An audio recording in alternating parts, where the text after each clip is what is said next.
Hello साथीहरु, आजदेखि हाम्रो यो चाहिँ हाम्रो फर्स्ट भ्लग हो है। यो चाहिँ अहिले यस्तो छ, भ्लगमा अलि धेरै त्यो भएपछि अर्को साइकल अलि महँगो हाइड्रोलिक ब्रेक पनि आउने छ।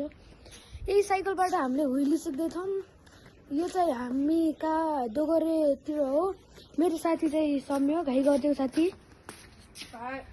अनि आज चाहिँ हामी व्हीली प्र्याक्टिस गर्ने छौं। त्यो बाटोमा व्हीली प्र्याक्टिस गर्ने छौं। ब्लग राम्रो लागेमा लाइक सब्स्क्राइब हान्दिनु होला। ल अब हामी जाँदै छौं है। ल साइकल चाहिँ यस्तो छ, अगाडिको टायर कति फोर भयो, यिनको चाहिँ यस्तो दामी छ साइकल। ल गाइज अब चाहिँ हामी निस्किसकेको छौं त्यो बाटोको लागि।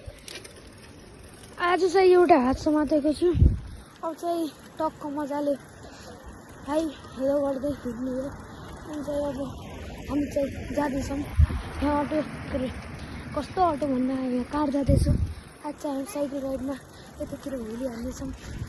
हो ह्यान्डल चाहिँ जहिले दुईवटा हात छोडेर चलाउनुपर्छ।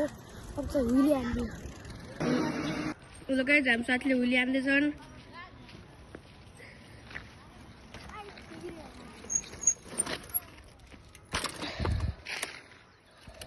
अब चाहिँ सम्यक साथीले व्हीली हान्दै है। ल यिन चाहिँ प्र्याक्टिसमा हुन्। ल त्यो पनि राम्रै। ल दामी स्टप फेरि अलि लागेन। दामी दामी दामी। ल स्लाइड है, चिल्लो बाटोमा हान्दै। सब चाहिँ यिनले लङ व्हीलीको प्र्याक्टिस गर्दैछन्।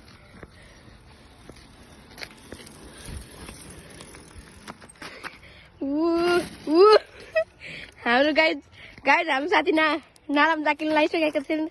गाइज यिनले चाहिँ अब लङ व्हीली प्र्याक्टिस गर्दैछन् है। मेरो कस्तो लाग्यो, म त अलिकति नालामा लुट्ने जस्तो भयो। यिन चाहिँ लङ व्हीली चाहिँ अलिकति बिग्रिहाल्छ भिडियोमा। ल ल ल दामी दामी दामी दामी दामी। ल यिनले चाहिँ एक गियरमा हान्छन् क्या गाइज, 2-3 गियरमा ठिकै हुन्थ्यो। ल यस्तो दामी छ। सपोर्ट देखाइदिनुला गाइज। ल ल ल दामी। गाइज आजको लागि यति नै। हाम्रो व्हीली कस्तो लाग्यो सपोर्ट गरिदिनु होला। अनि पछि अब म चाहिँ भ्लग इन गर्दैछु।